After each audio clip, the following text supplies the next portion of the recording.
নমস্কার।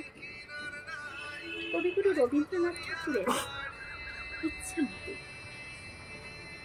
যখন যেমন মনে করি তাই হতে পায় যদি, আমি তবে এক্ষুনি হই ইচ্ছামতি নদী।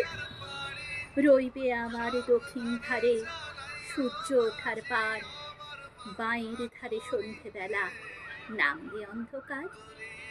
আমি কইব মনের কথা দুই পাড়েরই সাথে, আধেক কথা দিনের বেলা আধেক কথা রাতে, যখন ঘুরে ঘুরে বেড়ায় আপন গাঁয়ের মাঠে, ঠিক তখনই গান গেয়ে যায় দূরের মাঠে মাঠে।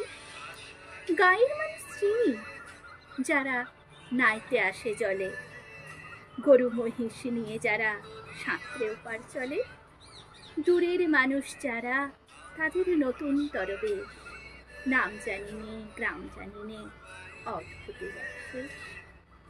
জলের ওপরে ঝলমল টুকরো আলোর রাশি, ঢেউয়ে ঢেউয়ে গরুর নাচন, হাততালি আর হাসি। নিচের তলায় তলিয়ে যেথায় গেছে খাটের ধাপ, সেইখানেতেই কারা সবাই রয়েছে চুপচাপ। কোনে কোনে আপন মনে করছে তারা কি কে, আমারই ভয় করবে কেমন ঢাকাতে সেই দিকে। গানগুলোকে চিনবে আমার কেবল একটুখানি, বাকি কোথায় হারিয়ে যাবে আমি কি জানি। এক ধারেতে মাঠে ঘাটে সবুজ বরণ শুধু, আর এক ধারে বালির চরে রৌদ্র করে শুধু। দিনের বেলায় যাওয়া আসা ধাত্রীর থমথম, ডাঙার পানে চেয়ে চেয়ে ছমছম।